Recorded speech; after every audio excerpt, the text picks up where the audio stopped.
everyone, welcome back to my channel. It's been a very long time since I uploaded an actual nail art video, so today I'm going to show you guys how I got this super blingy rose gold nails with a marble and 3D rose accent nail. This is actually my first time doing both marble nails and 3D roses, so please bear with me. And also in this tutorial, I'm doing everything with my non-dominant hand, so yeah, if you guys want to see how I got these nails, then keep on watching. So first things first, I'm just removing my previous design. It was a clear glitter inlay and it lasted super long, like for a month, but it did lose its clarity, and I'm just using some cuticle clippers to take off the crystals.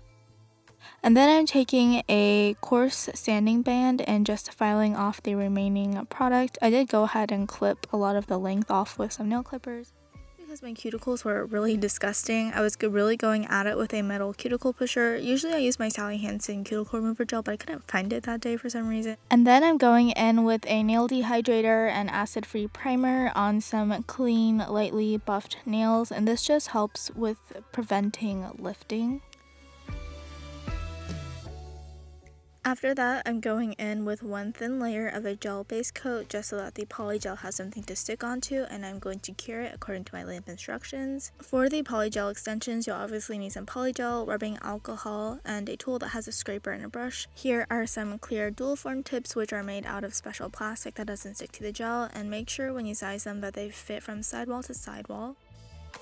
Then I'm dipping both ends of the tool into some rubbing alcohol and taking about a pea-sized amount of the polygel, and then I'm placing it inside the dual form, and basically you're sculpting the nail, but you're sculpting the underside versus traditionally the top of the nail. I personally like to sculpt all the fingers ahead of time and apply them all at the same time, so it's just faster that way.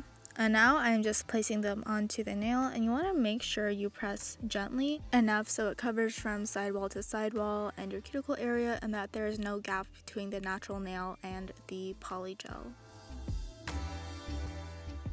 And then I'm flipping my hands over and really smoothing out the underside of the tip, that way you don't have to file it later after curing. The lamp I'm using has a reflective material, so it is bouncing off all the lights and curing the whole surface area of the nail. I have used cheaper lamps in the past, and I found that the polygel didn't cure completely, so I had to flip my nails over. Next, I'm just wiggling off the dual forms and taking some rubbing alcohol and wiping off the sticky layer, so I have an easier time filing the nails. And using dual forms makes the filing process so much easier. I'm really just filing mainly for a coffin shape and also near the cuticle area for a more seamless, clean look.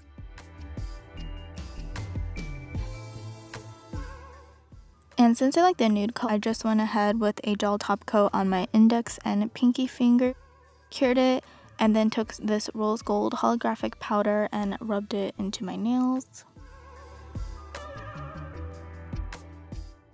For the ring and thumb finger, I applied one layer of a white gel color. And then I went ahead and cured it, and then went in with a second layer, but this time I didn't cure it. Now I'm taking a very tiny brush with some black gel polish and drawing some tiny marble-like lines. You want your lines to look as abstract and thin as possible. The lines closer to my cuticle were definitely a lot better than the lines I did toward the tip of my nail.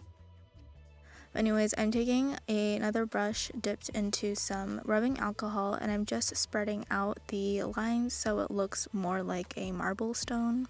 These definitely aren't the best marble nails ever, but this was my first time actually attempting marble nails, and I was also painting with my left hand, which is not my dominant hand.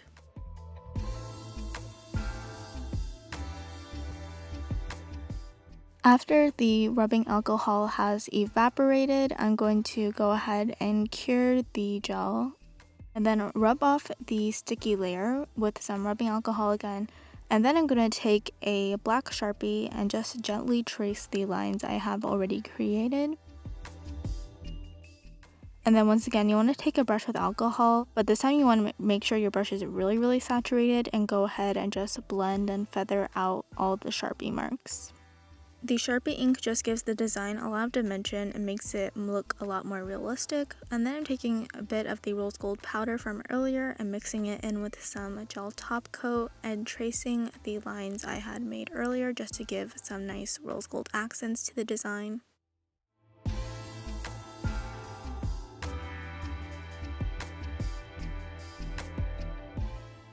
And you want to make your lines as thin as possible. I definitely could have made them thinner. I want to go ahead and give it a flash cure.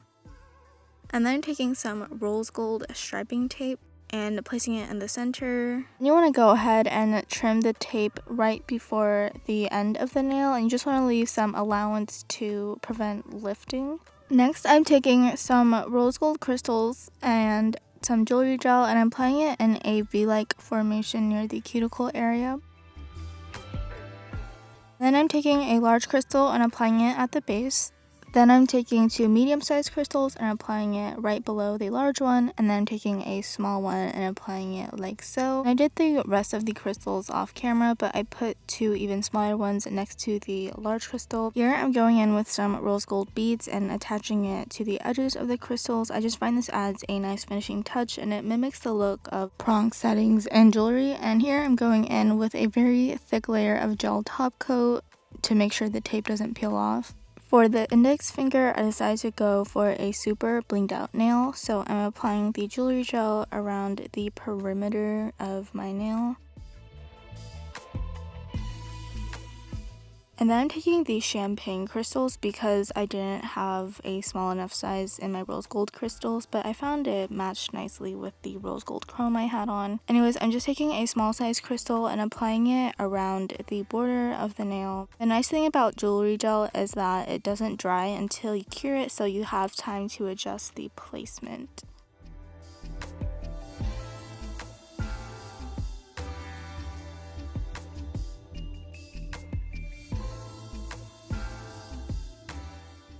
I went ahead and did the rest of the border off camera, and I'm giving it a quick flash cure just so that the crystals don't move around when we're doing the rest of the design. And then I'm taking a stripe of jewelry gel, and I'm taking a large rose gold crystal. I'm using the rose gold ones because I didn't have a large enough size in the champagne ones. And I'm just surrounding the large rose gold crystal with some rose gold micro beads. Placement here was kind of messy, but again, because I'm using jewelry gel, I have time to adjust the placement. Then I'm taking 2 medium-sized champagne crystals and applying it at the top and bottom of the large rose gold crystal. And basically you want to just proceed in descending order of crystal size until you run out of space.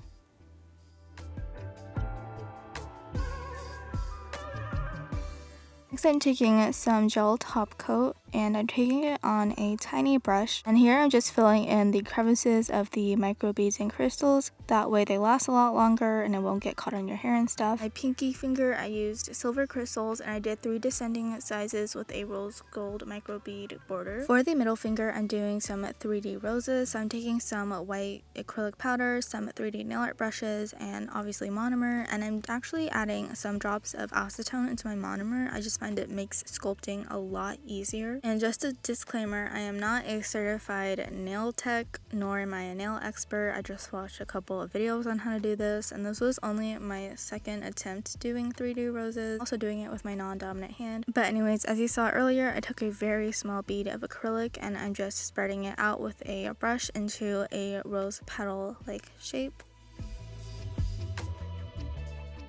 What I found works best for me is just barely dipping the brush into the acrylic, like even less than a second. Definitely still working on my liquid to powder ratio, and by the way, monomer smells really bad. Make sure you are definitely working in a well ventilated area. I also recently discovered something called plasticine gel, which is basically gel you can use for 3D sculpting like you would for acrylic. But anyways, I'm just taking a third bead of acrylic and I'm continuing to sculpt the outside petals. And now I'm working towards the center, so I'm taking a bead, but this time I'm not going to spread it out as far as I did the other petals. And honestly, I'm not really sure what I was doing. Like, I just looked at some reference pictures and tried to mimic what I saw. There are definitely better 3D rose tutorials on YouTube that I recommend watching if you really want to learn how to do it. I was just kind of doing whatever I wanted to do at the moment, you know, like YOLO.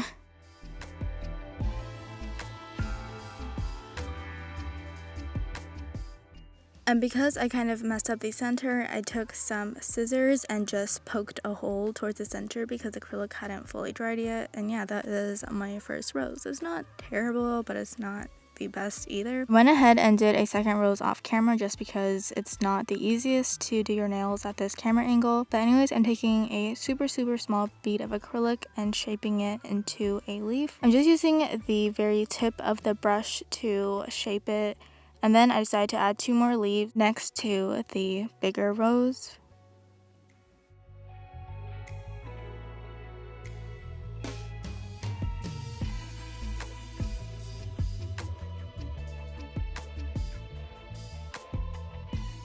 And to tie the whole look together, just because there's so many crystals on the other fingers, I'm going to take a very tiny silver crystal and apply it in the center of the rose.